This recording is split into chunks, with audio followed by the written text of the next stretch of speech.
உங்க ice and phone battery ரெண்டுமே சேஃபா இருக்க ஒரு முக்கியமான சென்சார் இருக்கு.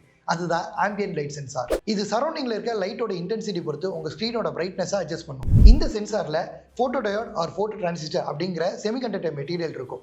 இந்த போட்டோ டயோடோட பிரின்சிபல் வந்து பாத்தீங்கன்னா, எப்போ அதிகமான லைட் வந்து இந்த மெட்டீரியல் மேல படுதோ அப்போ எலக்ட்ரான்ஸ் வந்து எக்ஸைட் பண்ணி அவுட் சைட்ல போட்டோ கரண்ட் கொடுக்கும். ஸோ எப்போ அதிகமான லைட் இருக்கிற இடத்துக்கு உங்க ஃபோன் எடுத்துட்டு போறீங்களோ அந்த லைட்ல இருக்க போட்டான்ஸ் வந்து உங்க செமிகண்டக்டர் மெட்டீரியல் மேல பட்டு அதுல இருக்க எலக்ட்ரான்ஸ் வந்து எக்ஸைட் பண்ணி போட்டோ கரண்ட்டை கொடுக்குது. இந்த போட்டோ கரண்ட்டை ஆம்பிளிஃபையர் யூஸ் பண்ணி வோல்டேஜா மாற்றி இந்த அனலாக் சிக்னல் வந்து பாத்தீங்கன்னா analogue to digital converter use பண்ணி டிஜிட்டல் சிக்னலா மாற்றுவாங்க. இந்த டிஜிட்டல் சிக்னலை உங்க ஃபோனோட ப்ராசஸர் கொடுக்கும்போது இந்த ஃபோன் ப்ராசஸர் ஒரு அல்காரிதம் வச்சு அனலைஸ் பண்ணும். எப்போ உங்க லைட்டோட இன்டென்சிட்டி அதிகமாக இருக்கோ அப்போ ஃபோனோட பிரைட்னஸை வந்து இன்க்ரீஸ் பண்ணும். எப்போ லைட்டோட இன்டென்சிட்டி கம்மியாக இருக்கோ அப்போ வந்து பிரைட்னஸ் வந்து கம்மி பண்ணிடும். ஒருவேளை நீங்கள் ஆட்டோ பிரைட்னஸ் ஆஃப் பண்ணி வச்சுட்டு உங்கள் பிரைட்னஸ் லெவலை ரொம்ப கம்மியாக வச்சுட்டு திடீர்னு வெளில போய் ஓப்பன் பண்ணிங்கன்னா ஒன்றுமே கண்ணுக்கு தெரியாது.